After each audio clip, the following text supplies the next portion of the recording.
Greetings, citizens. Hey you beautiful creepy human being you. Welcome to my channel and welcome to today's true crime video. I'm so happy we can meet like this. I'm so happy that somehow in all this that's going on today, you and I were able to find each other on this crazy little planet that we call home. My name is Brittany or BRATTERSTEIN, whichever you prefer, and today we're going to be discussing the tragic death of 9-month-old Jacob Landin.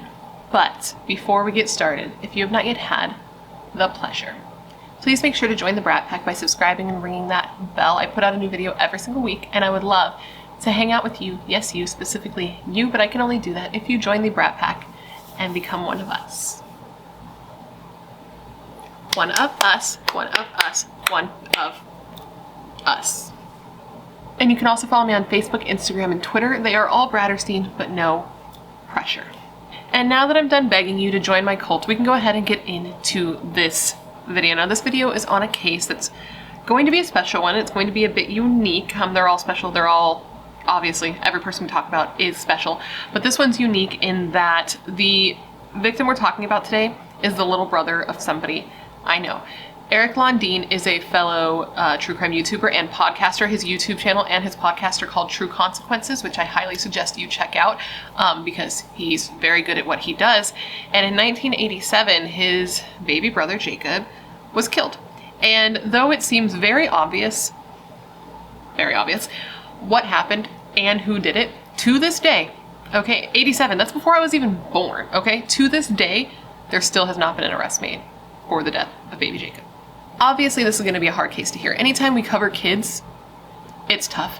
And covering the death of a baby boy, while I am the new mother of a baby boy, is particularly hard. It puts, you see a lot of your life and your, in what you're doing sometimes. And it is tough, but it's one of those cases that needs to be talked about, especially because of the lead up and things you could watch out for, things like that.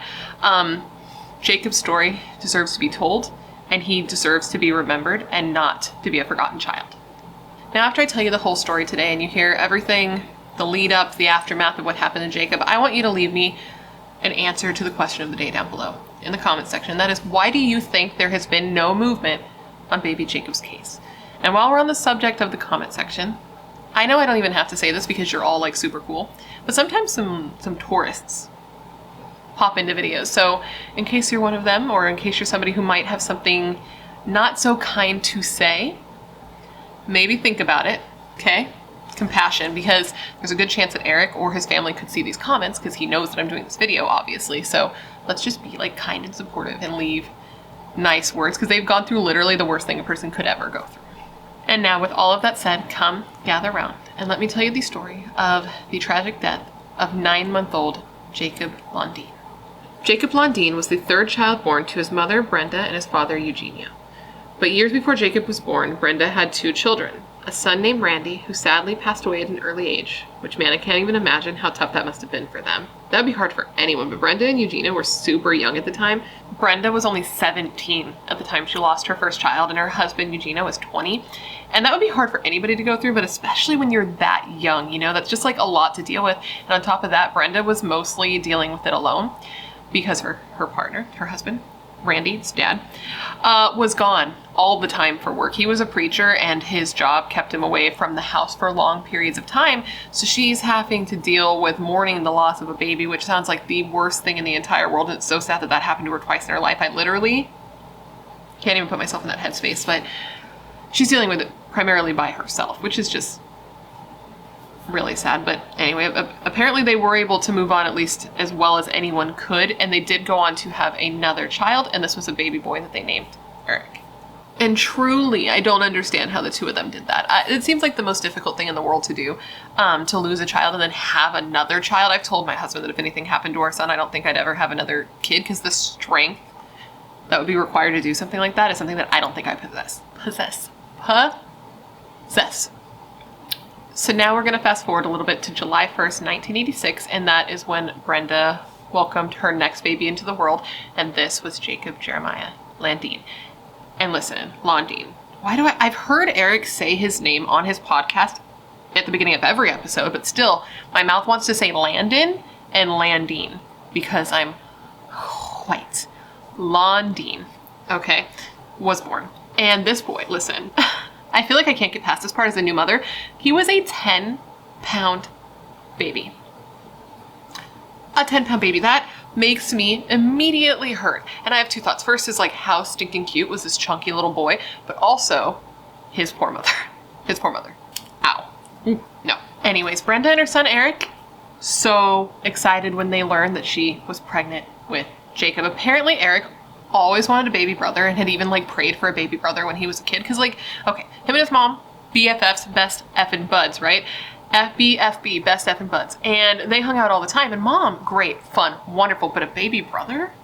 Get out of here. So much fun. So when he found out, listen, he celebrated. He ran around and he celebrated his victory because he prayed for this. He's like, God, give me it. And God's like, there you go. Cool. And he was just so stoked. And apparently his mom was convinced that Jacob was a baby girl.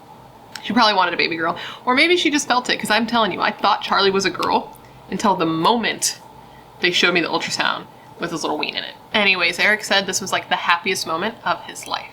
Jacob and Eric were super close growing up. They were very close, and they were also like polar opposites of each other. Eric was like a super cautious child. He was very careful. He didn't do things that he thought could be potentially dangerous because he just had that in him to know, like, if I do that, I'm probably gonna get hurt, and I don't want to get hurt, so I'm just not gonna do it, which I can relate to because I've always been that kid. 33-year-old lady. I was that kid, and I am that adult. I don't do things that I think could cause me harm, even if they're really irrational and they've given you crippling anxiety and you can't drive a car or ride roller coasters or get in a plane because everything makes you think you're gonna die. But anyway, baby Jacob, total opposite. Jacob was a happy little daredevil dude. He liked to swing in his little like baby chair until he would flip it over. But instead of being scared, because that would be scary, he would just laugh. He thought it was hilarious. He would also pull all the drawers out of the kitchen. Oh my God, it stresses me out just thinking about it. He would like pull out these drawers, okay? Drawers that contained sharp objects like knives, and they would like rain down around him, and he would just laugh hysterically because he thought it was hilarious. And I'm like, on one hand, that's the cutest thing. Like, I'm picturing it and it's adorable, but it simultaneously stresses me out. Jacob was a happy boy. He was always smiling. He liked to dance. When his mom would put on music, he would dance around with her to the music. And he was just like one of those babies that just was a giggly, happy, just sunshine baby. And apparently he was really, really smart. His mom said it was ridiculous, quote, ridiculous how smart he was. So it was after Jacob was born that Brenda and Eugenio, who went by Jean, by the way, I'm just gonna say Jean because Eugenio doesn't come off my tongue very well. So Brenda and Jean separated. They weren't doing too great. As I said, Jean wasn't a very present man in his family's life due to his job. They moved around a lot. I guess they moved to a lot of different cities. They mostly stayed in Texas, but they just moved around a lot for this job that kept him away for like long stretches of time. And okay, so Brenda wasn't working because she had freaking 2 little boys to watch, right? So she would count on Jean for like money, right? And he would go away for long stretches of time, not leaving them any money. And since there wasn't any more money, resources would be really, really scarce. Resources like food. Brenda literally had to worry about where food was going to come for her and her kids. And I guess some neighbors were like really good and they would often bring them food. Brenda would literally go outside on walks with her boys and pray out loud to God to feed them. And I guess there was one neighbor in particular, a lady who was like really, really great, and she would leave them food almost every day. And this like really weighed on their relationship because he was already like that when it was just her and Eric, but now after Jacob was born, he didn't change that. He was still that way. And now she was doing it with 2 boys. I cannot even imagine. Now that I am a mom of a boy, I see just how hard it is. I cannot imagine doing it by myself, basically. She basically was a single mom.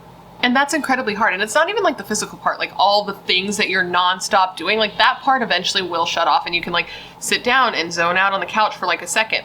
But you can't really, because it's the mental part that is literally nonstop. As soon as you try to chill, you're thinking of all the things that you could be doing, that you should be doing. You're planning ahead for the next couple of hours or the next couple of days, just nonstop. Just literally nonstop. Managing your household mentally. And that is very, very taxing on a person. And she was doing this with 2 kids, with all the emotions that come with having kids in general, all the postpartum bullshit that comes up, all of the like childhood trauma and anger issues that you didn't even realize that you had until you had kids, and you're now seeing it come out in a way because you've never been tested quite that way. It's just a lot for anyone to handle, especially when you feel like you're doing it by yourself. Now, if that's not bad enough, which it is, she also found out that Gene, her children's father, also wasn't being faithful. So while he was away on his long work trips, they weren't all just for work. So he was leaving her alone with the kids to deal with everything on her own longer than he actually had to. So it's adding even more stress on her to know that she could have had a partner and help in this, and that he was choosing instead to be with somebody else. So she was like, you know what? Fuck all this noise. And she dipped, taking her boys and moving back to New Mexico to move in with her parents. This ended up being a super good move for her because she had her parents' help. Her mom could watch her boys while she went out and job hunted, and she did eventually get a job, and she was just getting a new sense of independence. And I imagine, I didn't see this anywhere, but I would just imagine that this was a sense of independence that she probably never really had, because she got in a relationship and had her first child at 17. That is an actual child, so she never really had a chance to she was doing pretty much everything solo, but this is like a new sense of independence out of a relationship, just her boys, her family, and making the best out of the life they have. But then, Brenda got into a new relationship, a relationship with a man who would go on to allegedly murder her son. Now, this guy's name, this man, this thing, the name's going to be left anonymous. And I know that that's frustrating for some people because, like, as human beings, we want to know everything. But we need to remember that, like, these are real people. And if the family doesn't want you to know, sorry, but it's not our business, right?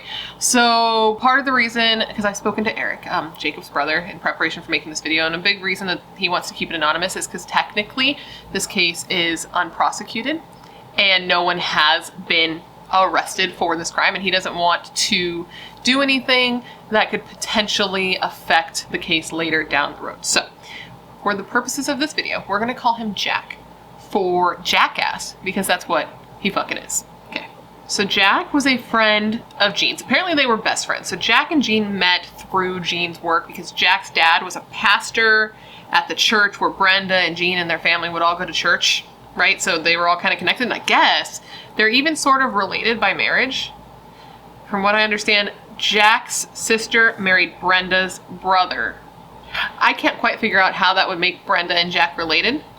That kind of shit always confuses me, like first cousins, second cousins, I don't fucking know. So anybody who's good at that, maybe work that out and drop it down below for us, because I don't know. And on top of that, apparently Jack's aunt was the boy's godmother. So there was just like a lot of connections there, a lot of family friend situation. They knew each other, and they knew each other through the church, and this kind of let Brenda know that he was like a good guy, right? Because people who go to church are good people, right? Right, okay. And on top of that, she knew that he had his own kids. He didn't have like full custody of them, but he would see them from time to time, so she knew that he understood the whole parenting gig, and plus he had a job with the city, so at least he seemingly had his shit together. To be honest though, Jack did try to get into Brenda's good favor before she had even left Gene. Apparently he would be like, because he was Gene's good friend, right? So she would listen to him, and he'd be like, you know what you should do? You should probably check that guy's phone bill and see who he's been talking to. And she'd do that, and she'd see that he was talking to people he shouldn't be talking to, right? So anyway, basically what happened is he left his wife, she left her husband, they got together. Apparently she was just like really hurt by what Gene did, and because Jack was Gene's best friend, she knew that this would really hurt him if she started to be in a relationship with him. Apparently she didn't even really like Jack at first, she was just kind of doing it to get back at her ex-husband. And from the beginning, he started really being around a lot. He was making his presence very prominent in their lives. He was always around, and he was like showering both Brenda and her boys with affection, and in an attempt to win them over, and it did work. Brenda liked him a lot in the beginning. Once she like started to like him, she really liked him. Her boys liked him. He was the new guy. He was the fun guy who always had candy and liked to play games and would go for rides in his fast car and would play cool music. And he would kind of let the boys do whatever they wanted when he was around, because he wanted to win their favor. And in winning their favor, he won Brenda's favor, because seeing somebody who's good with your kids has got to be like the best thing, right? If you're bringing somebody new into your life when you have children, you want them to be like really good with your kids. And when you see a guy who's really good with your kids, who your kids like, especially when you've been in a relationship for so long where you and your kids have been starved for male affection, and this person's just showering you with all this love and happiness and blah, blah, blah, it works. It's effective. Before long, they even decided to move in together in a mobile home in New Mexico. It was like one big happy family. It was Brenda, it was baby Jacob, who was 6 months old at the time. It was Eric, that was 5 at the time. And it was Jack. Once they moved in together, that's when things sort of started to change. There was a shift in the situation. And that's because Brenda started to notice injuries on baby Jacob. He'd have bumps, he'd have bruises, and there was no explanation for where they were coming from. And it's like, okay, he's 6 months old. Maybe he can crawl. He could probably crawl. But it's not like he's standing up, walking around, and slamming into things. He's a baby. So where is he getting all these injuries? She just couldn't figure out where they were coming from, because the only people he was ever alone with, baby Jacob, the only people baby Jacob was ever alone with was her mother, who wasn't really alone because Grandpa was there too, and Jack. So obviously Brenda questions those who watch Jacob. She questions her mom, and she asks her mom, like, do you know what's happening to him? And of course she doesn't know, because why would she know? But then she asks Jack, and yes, Jack does know. Jack tells Brenda that it's Eric, who's 5 or 6 years old at this point, where Eric has been hurting Jacob. Why he would do this, you ask, is because Eric is jealous of baby Jacob, which of course could happen. It could, like, kids get jealous of each other, but Jack tells Brenda that Eric went to Jacob while Jacob was in his crib, picked him up, and then just dropped him. Now, Eric says, could this have happened? Sure. He has no memory of it. He doesn't believe it happened, but it could have happened. But he doesn't think so, because for one, he doesn't remember doing it. He doesn't think that he was ever jealous enough of his baby brother to go out of his way to hurt him. And on top of that, as I said, Jacob was a big old chunkster, man. He was a big old chunky baby. And apparently it was kind of a tall crib, so he doesn't think he would have the strength and the leverage to pick Jacob up out of this tall crib. But this is what Jack tells Brenda, that it is Eric, that Eric's very, very jealous, and that Eric has been continuously hurting Jacob. He just failed to mention it to her until this moment. And conveniently, Jacob was only hurt when Jack and Eric were alone with Jacob. At least in the beginning. Now, after this injury, the injuries that Jacob had from Eric supposedly picking him up and dropping him, baby Jacob was being babysat by his grandma. And Grandma noticed some more injuries on Jacob, and these were more serious injuries. Repeat, what? English. The one that was the most concerning, is what I was trying to say, was a lump on baby Jacob's head. Now, because this was something on his head, they thought, we might as well just get this looked out, because this could be something more serious. So they take him to the hospital. And it was while in the hospital that they noticed that this lump on his head is more than just a lump on his head. He has a cracked skull and a brain bleed. This is a baby. This is an actual tiny baby. He ended up being hospitalized due to this injury, and the staff started to look at this case as a potential case of child abuse. Because of course they did. What else could it be? It's a baby. It's a little baby, man. So the staff reported it because that's what they are required to do, and that's when it came to light that there was already an open file on this household with CPS, because a neighbor had called in and reported that a baby was being abused by a grown man. Now, why was nothing done here? That's really the question. I don't know the answer. You would think that something would be done, but it wasn't. And apparently, CPS had gone out. There had been a social services person who went out to investigate the situation, but nothing was done. Now, why was nothing done? I don't know. When you get a report that a grown-ass man is beating a baby and the baby is screaming its head off, you would think that they might do something about it. Anyway, so Jacob is released from the hospital. He's in there for a little bit of time, and he's released with one of those little helmets, the helmets that you see sometimes on little babies to protect their heads. Well, he was sent home with one of these. And obviously, after he goes through this, after this kind of injury happens, again, Brenda's like, what the fuck, man? So she asks Jack again. And this is when Jack says, again, it's Eric. Eric is very, very jealous of baby Jacob, and I've seen him hurt him a number of times. I even saw him kick baby Jacob in the head. I just failed to mention it before this very moment because I just didn't think it was important. And I bet you that kick to the head is what caused baby Jacob's brain bleed. And this brain bleed apparently caused lasting changes in baby Jacob. He wasn't a happy and smiling baby anymore. According to Eric, prior to being injured, Jacob had a little laugh like a bullfrog, which broke my heart when he said that, because I don't know. It just did. And after the injury, he was just sad and fussy. And that makes sense for a baby who's literally just had a traumatic brain injury, a cracked skull and a brain bleed.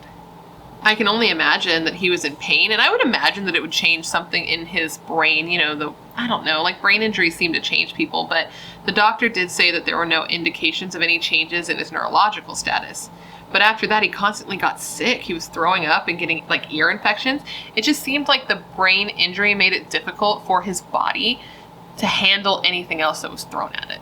He even stopped liking to play like he used to. Like he used to love being like put up in the air and kind of moved around in the air, you know, like babies do. I know my baby likes that. We do a thing called Super Baby where I hold him like Superman and fly him all across the room. They love that. But after Jacob got hurt, this terrified him. Apparently he was with his grandma at one point and she went to do it. And he freaked out so bad that she brought it to Brenda's attention and was like, hey, is something up? Because he seems scared. He seems scared of play. He seems scared of touch. He just seems scared of people in general. So obviously, at this point, Brenda's like, what the fuck, man? So she goes to Jack again.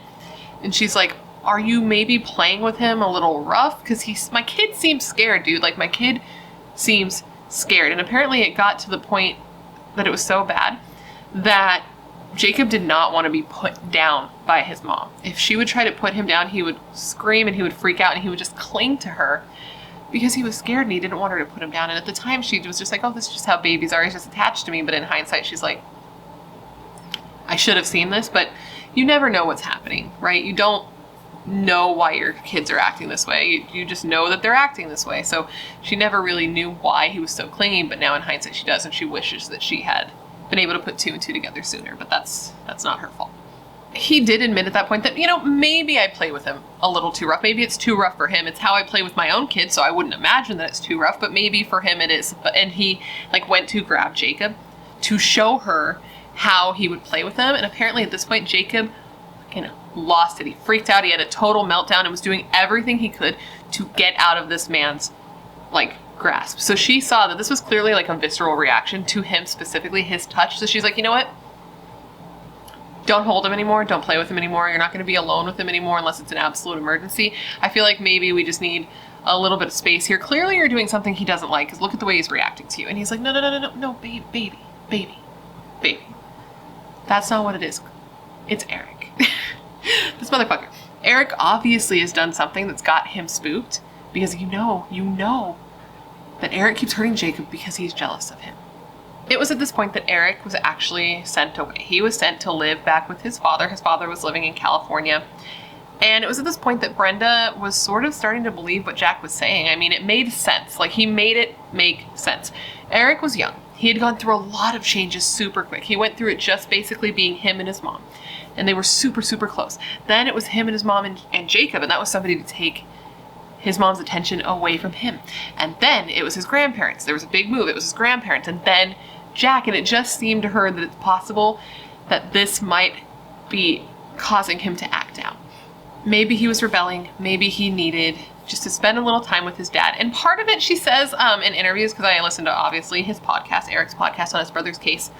In the interview, she says that part of it was that she did believe that Eric was doing it, but part of it was that she wasn't so sure. She had her suspicions that it could be Eric or it could be Jack, so she figured she would send Eric away to, one, keep him safe, and to, two, kind of see what happened once Eric wasn't in the picture, to like rule him out, essentially. I would think that getting sent to California at such a young age, and being separated from your mom and your brother would be hard. But Eric says he doesn't really remember being upset about it. He doesn't remember having a reaction. He just says he doesn't think he really knew what was going on, and that he just believes that he was excited and happy to go to California and see his dad. So at least that's good that it didn't like traumatize him. You know what I mean? Like, I would imagine being like, oh, that's a bummer. Why doesn't my mom want me? But apparently he didn't feel that way. So in case you were worried about Eric's psyche, he seems to be doing good, despite everything we're going to talk about today, which is a lot more shitty shit. So naturally, now that Eric was gone, the injuries ceased. Jacob stopped getting hurt. He was healthy and happy and back to his old baby, bubbly, happy bullfrog self, right? No, wrong, because clearly it was not Eric who was hurting his brother, and because of that, the injuries on Jacob continued. It was at this point that Brenda's like, well, shit, maybe I've made a mistake. Maybe it's not Eric. Maybe it really is Jack that's been hurting him. But then she starts thinking, she's like, I've never once seen him be aggressive with baby Jacob. Like, it didn't make sense. She was going back and forth in her head, like, how is this happening? Is he the one doing it? No, he can't be the one doing it. He would never do that. I know him, that kind of thing. But she still decides at this point, like, okay, I really need to limit the time that you spend alone with him because something is going on. So I'm going to make sure that my mom and my sister, my family watches him primarily. I know we live together and that's probably fucking weird, but like, I feel like there needs to be some space here. The thing is though, she didn't really believe that he was capable of hurting her kid because if she had, she wouldn't have had him around her children, obviously.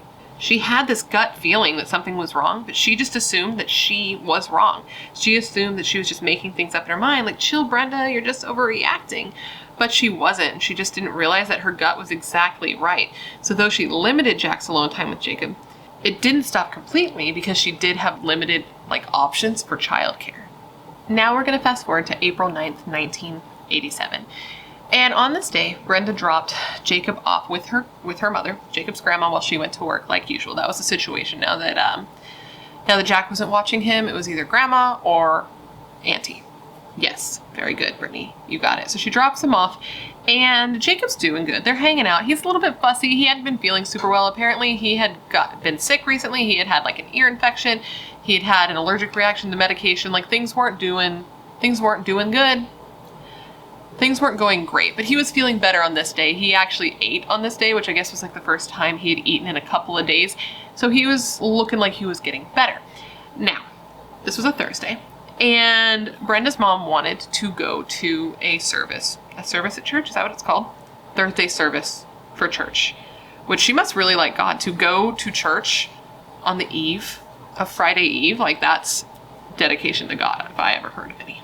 So grandma contacts Brenda and's like, yo, I would very much like to go kick it with Jesus. Since you're not off for another hour and a half, I'm going to go drop him off with Jack at your house and I'm going to go to church if that's cool with you.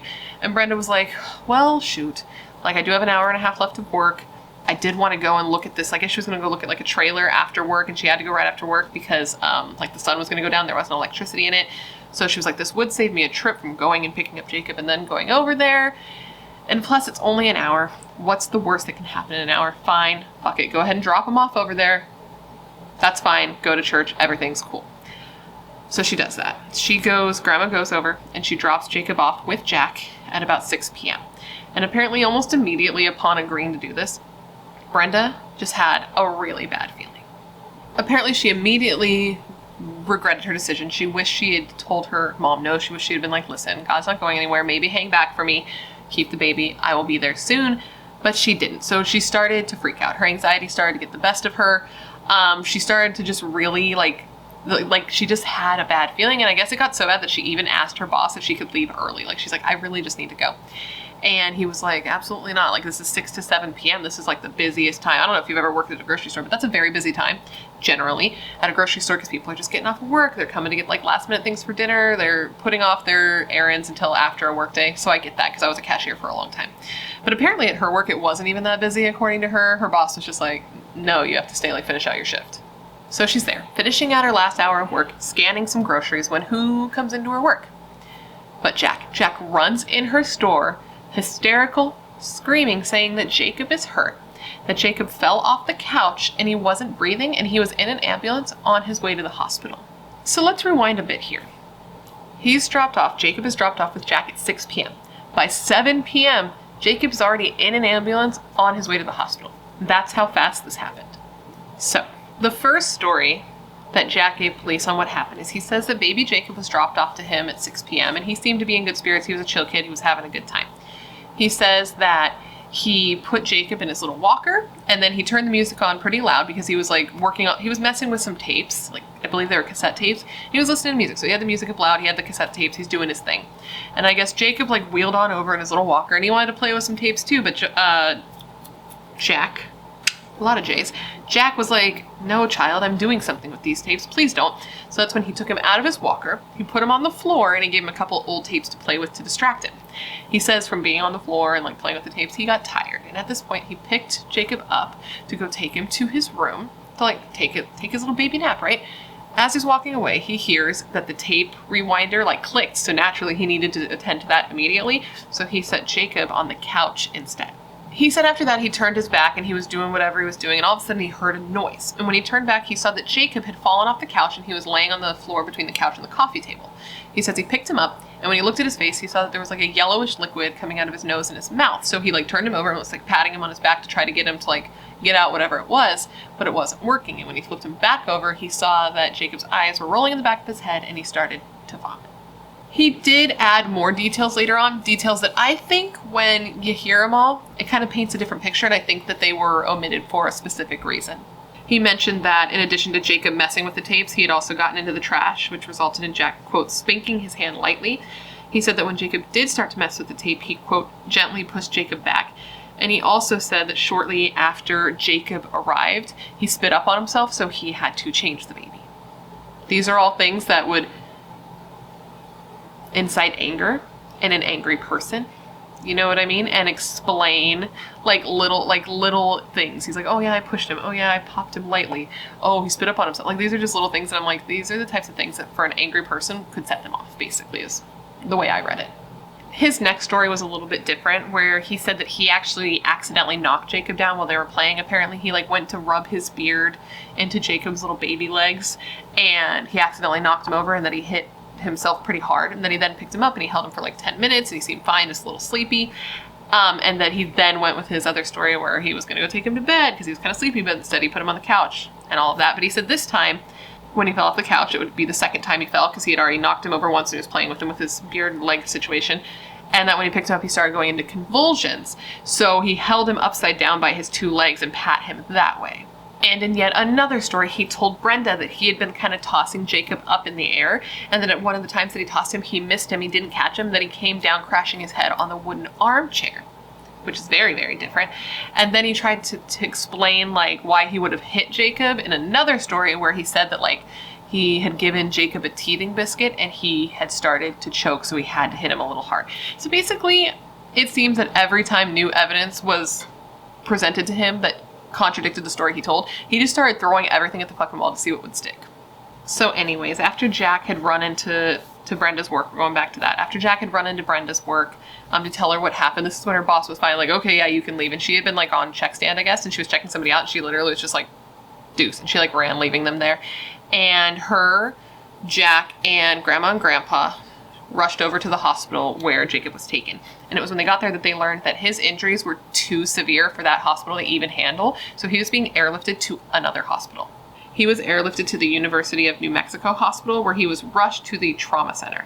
His mom, Jack, and Grandma and Grandpa followed the helicopter in their car, and from what I can imagine was definitely the most awkward drive of any of their lives. You know what I mean? Because I guess Brenda didn't really like ask him what had happened yet. She was just kind of freaking out, and he just kept saying over and over, I didn't touch him, I swear.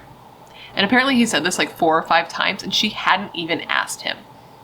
But thanks for divulging that information, Jack ass. Motherfucker. When they arrived at the second hospital, they found that baby Jacob was in a coma. This is a baby that's less than 1 year old in a fucking coma. It makes me so fucking mad. And apparently, and this just breaks my heart, Brenda said that when she got there, even though he wasn't awake, she put her hand on his chest and he took a deep breath, which let her know, like, she believed that he knew that she was there with him. Baby Jacob had a broken skull, his brain was swelling, his lungs were filling with fluid, and he was going to need emergency surgery to try and save his life.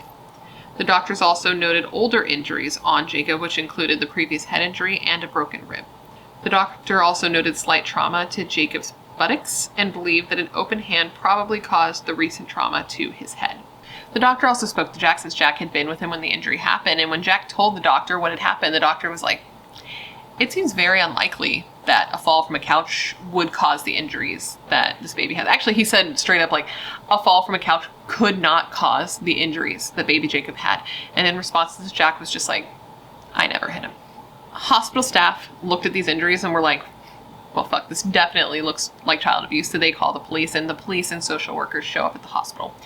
So while this woman, Brenda, is fucking panicking because her baby is hurt so bad that he's airlifted to a hospital in a coma and needs emergency surgery on his freaking head in order to survive. She learns that an investigation is going to have to be done to find out what happened to him, to determine if he can even go back in her care. So he's going to have this emergency surgery, and if he makes it, he doesn't even get to go home with her.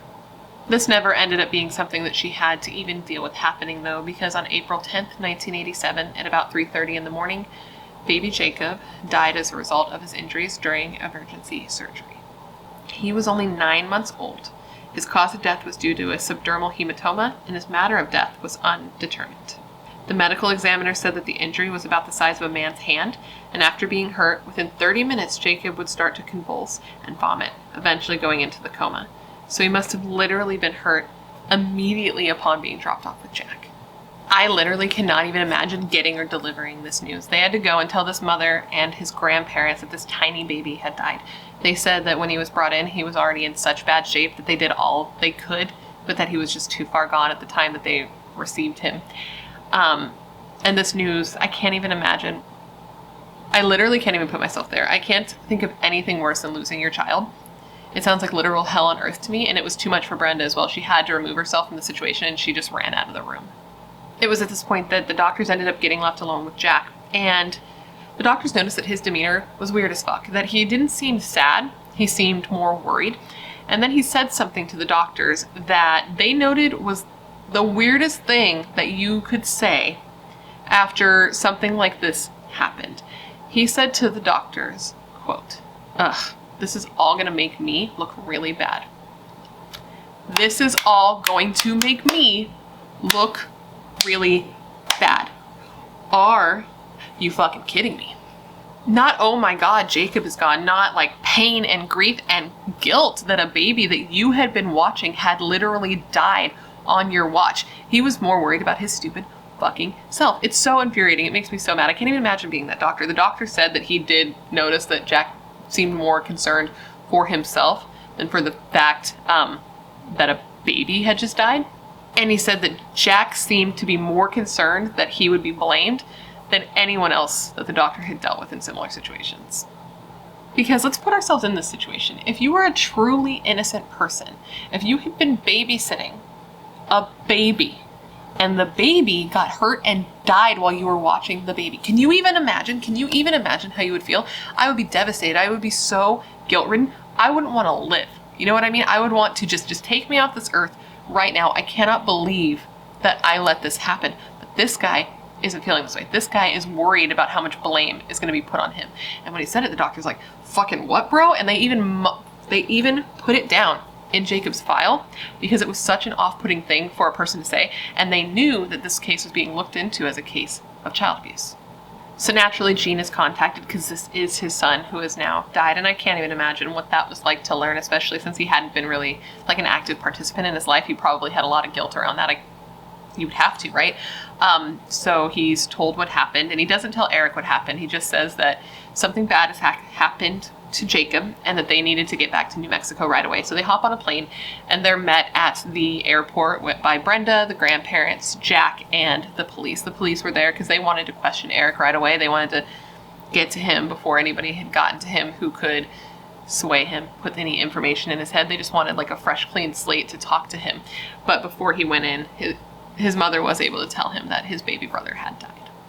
So Eric is taken alone in a room and he is questioned. And keep in mind, this is right after learning that your baby brother has died. What a traumatic experience this must have been. I can't even imagine. He was asked if he had ever hit Jacob, ever kicked Jacob, if he, Eric, had ever been hit by Jack. And Eric was like, no, but he acts like he's going to hit me or kick me or threatens me with a belt if I'm not quiet. And Eric just felt guilty. He felt like somehow it was his fault that Jacob had died.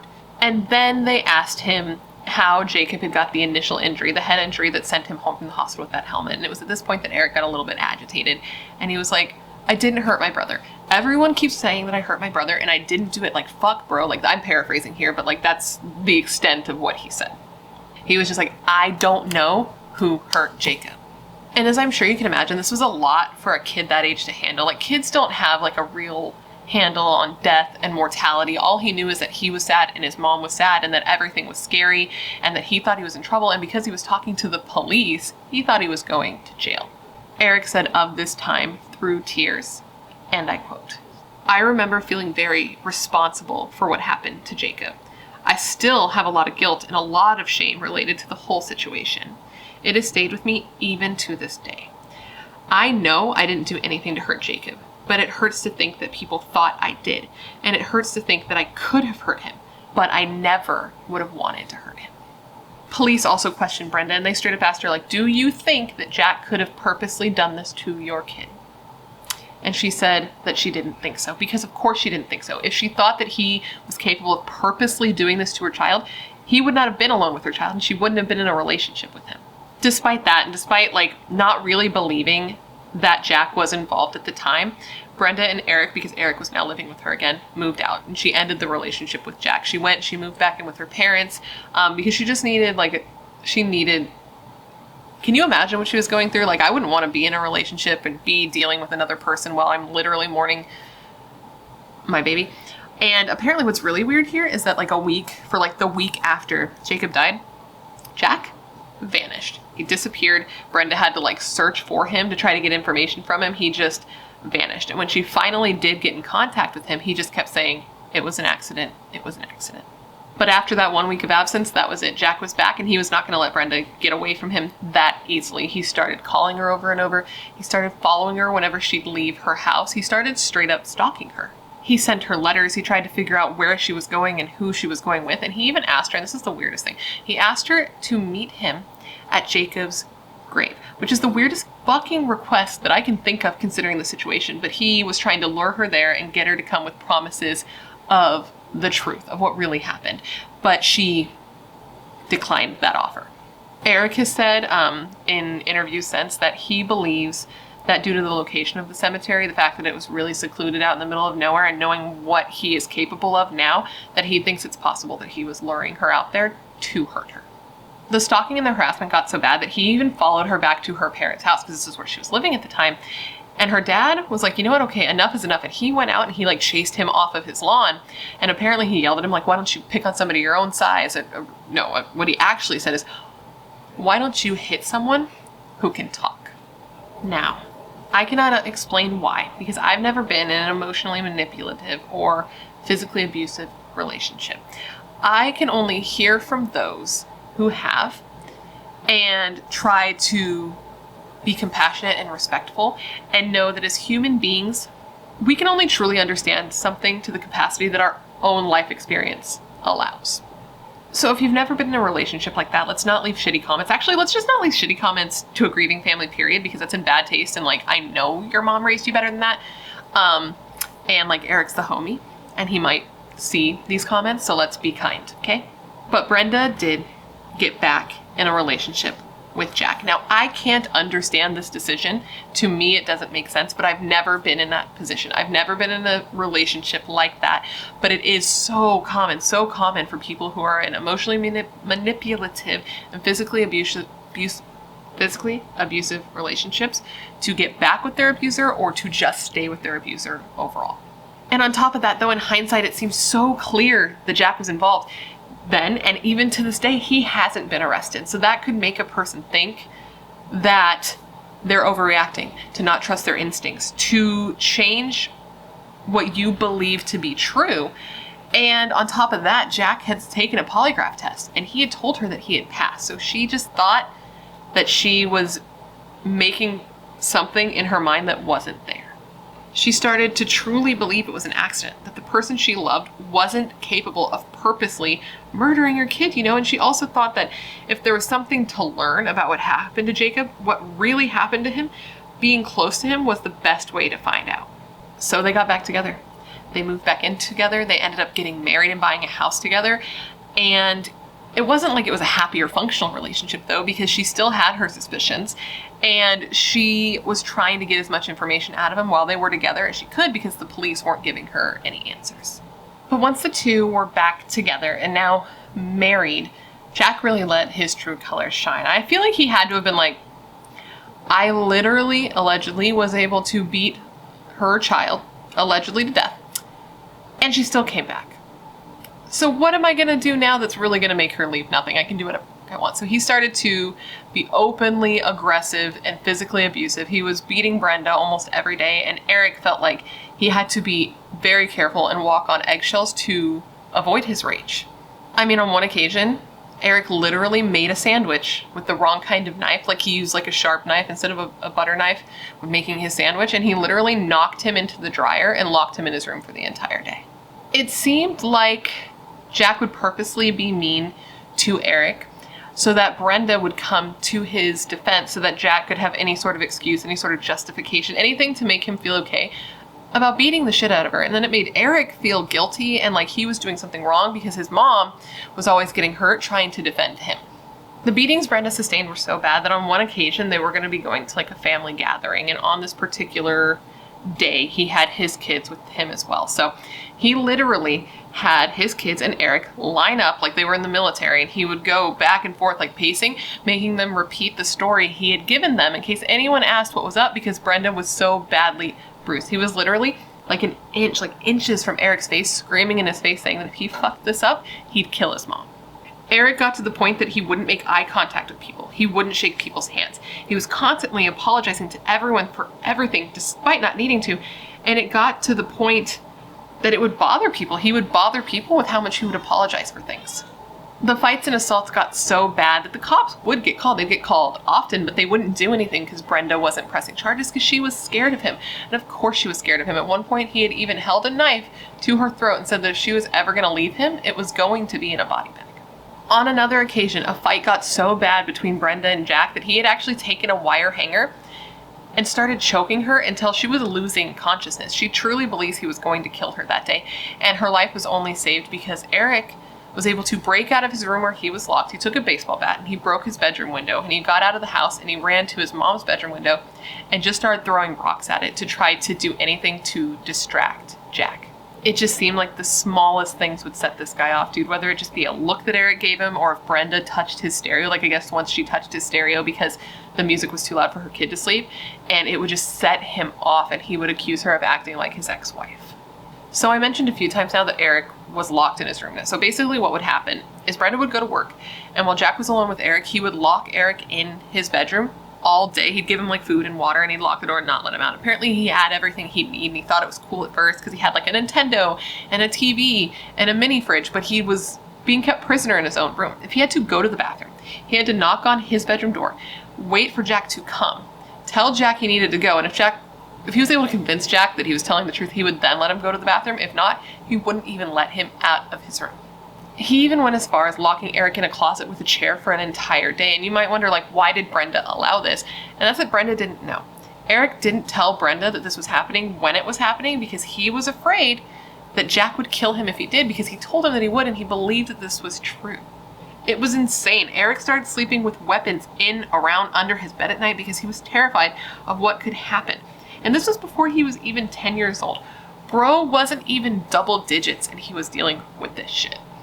Now this is going to be upsetting, as if this entire case isn't incredibly upsetting, but when Eric was about 11 years old, the physical abuse that he was experiencing turned to sexual abuse. And Eric doesn't really talk about it. He doesn't elaborate much on this, obviously. Who would want to? But apparently Brenda believes that the reason he didn't start abusing Eric initially is because Eric was older than Jacob and Eric could talk, but once he had shown him what he was capable of and got him scared enough not to say anything, that's when he started abusing him. Eric said of this, and I quote, "It was something that was really tough for me, because not just the fact that I was being abused, but the fact that I was told if I ever said anything to anybody, that he would murder my mom and me, and that nobody would ever be able to find our bodies. And I believed him, because at this point he had proven that he was capable of extreme violence. So I didn't say anything at all, because I didn't want to die, and I didn't want my mom to die." After the wire hanger incident, that's when Brenda and Eric left Jack finally, like fully. That was it. It's kind of hard to stay with a person after he tries to kill you and your kid literally runs to a neighbor's house screaming, "Help, call the cops, he's gonna kill me." You know, it's kind of hard to stay in that situation. So this is when she left.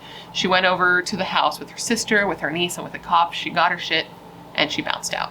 Speaking of her niece, another factor that got Brenda to leave Jack, as if him trying to literally kill her wasn't enough, because sometimes you being injured isn't enough, but somebody close to you being targeted is Jack was trying to sexually abuse Brenda's teenage niece. The niece didn't know about what was happening to Eric, and neither did Brenda, right? Because Eric didn't say anything. He was in the house. He saw the constant abuse. He saw the violence. He was scared, but the niece wasn't. So when he started coming to her and trying to hit on her and being like, oh, don't say anything. We can hang out. It'll be our little secret. She was like, okay, one, no. Adults don't have secrets with kids, which, yes, good for you, girl. This is something that me and my husband have already decided that when our son is older, we're going to tell him. One, adults don't have secrets with kids, and an adult never needs your help to do anything. These are our rules. But on top of that, she's like, okay, so one, adults don't have secrets with kids, and two, you, my friend, are a fucking creep. So the niece made what happened to her known, and in response to that and her attempted murder, Brenda dipped. And once she was out of that relationship, she had some time to have some clarity. She was out from under his abusive thumb. She realized that she needed to tell police that she thought it was possible that he was involved in Jacob's death, because she had now seen just how incredibly violent of a person he could be and what he was capable of. So she told police about that, and she also asked for a protection order for her and Eric. Now, when Brenda talked to the police about Jacob's case, they were like, sorry, not sorry, but we're not going to reopen this as a criminal case because we asked you at the time that this happened if you thought Jack was capable of hurting Jacob, and you said no. So what it sounds like to us is that you are a newly separated woman who just wants to hurt your ex. Which I'm like, wow, that's fucked up. Like, what? That would be an extreme thing for a person to do.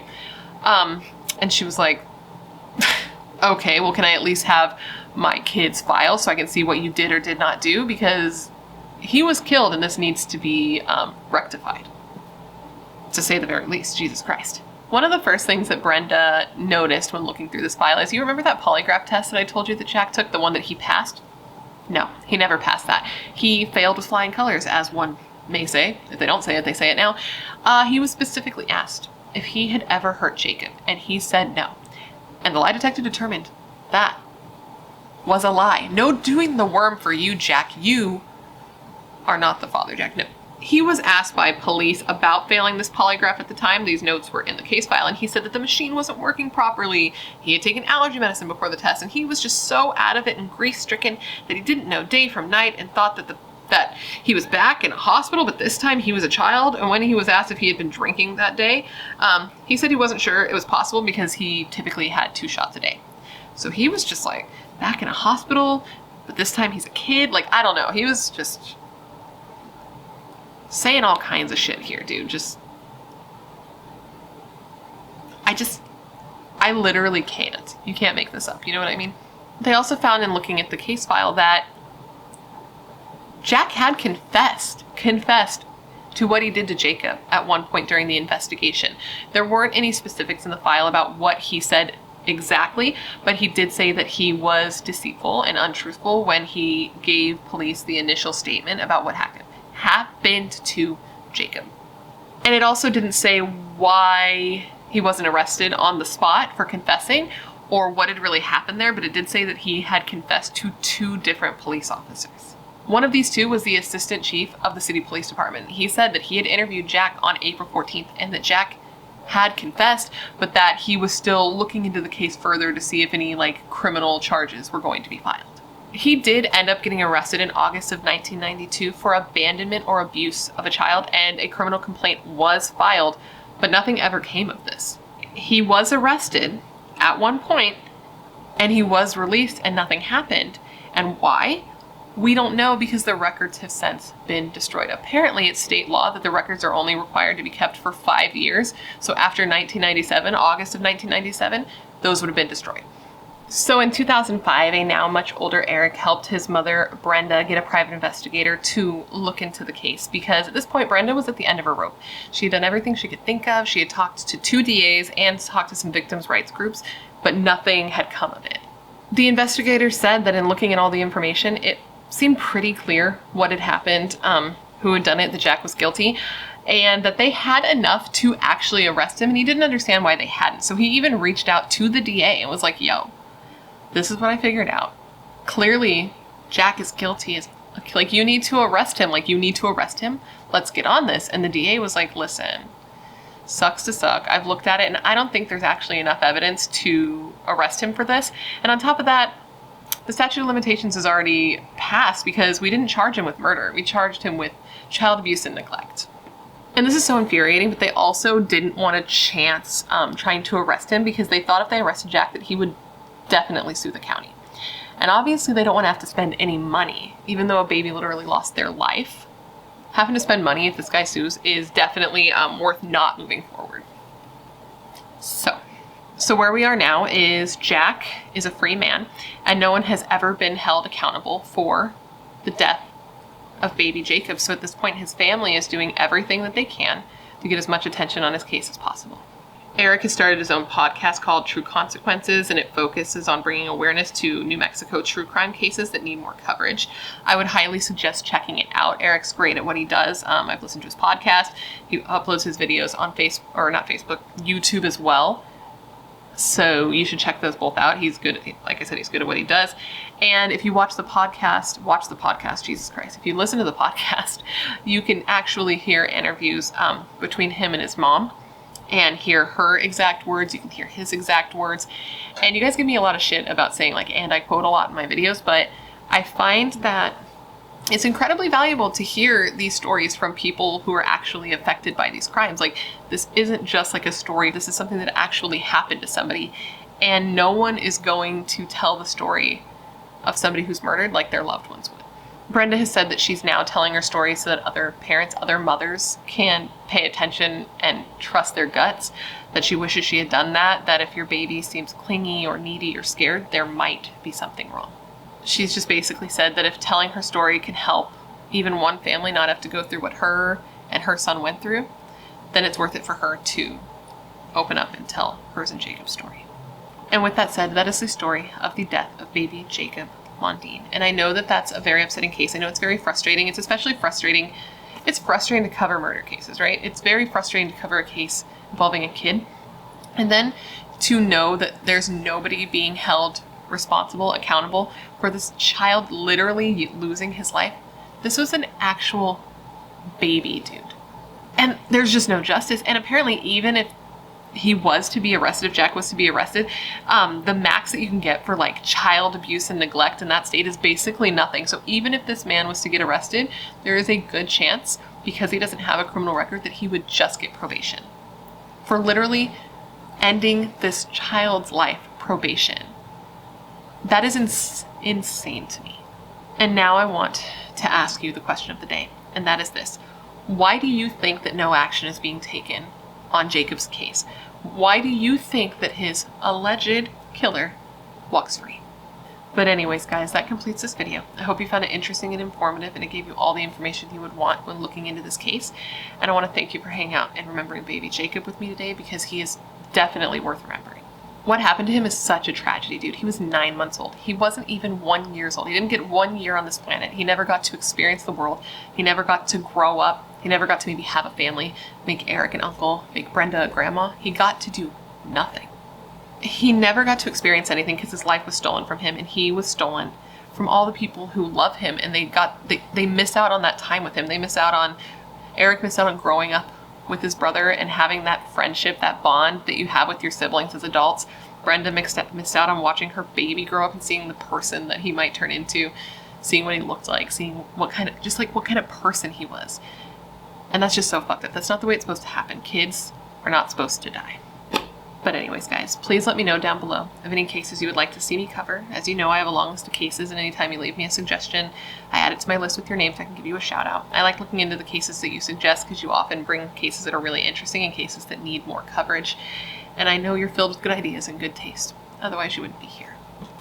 If you haven't already, please don't forget to join the Brat Pack by subscribing and ringing the bell. I put out a new case every week, and I would love to hang out with you. Yes, you, specifically you. And if you want to hang out more consistently, you can follow me on my social media. Everything's listed down below. I have a Facebook, I have an Instagram, and I have a Twitter, and I'm pretty active on all of those things because it's 2022.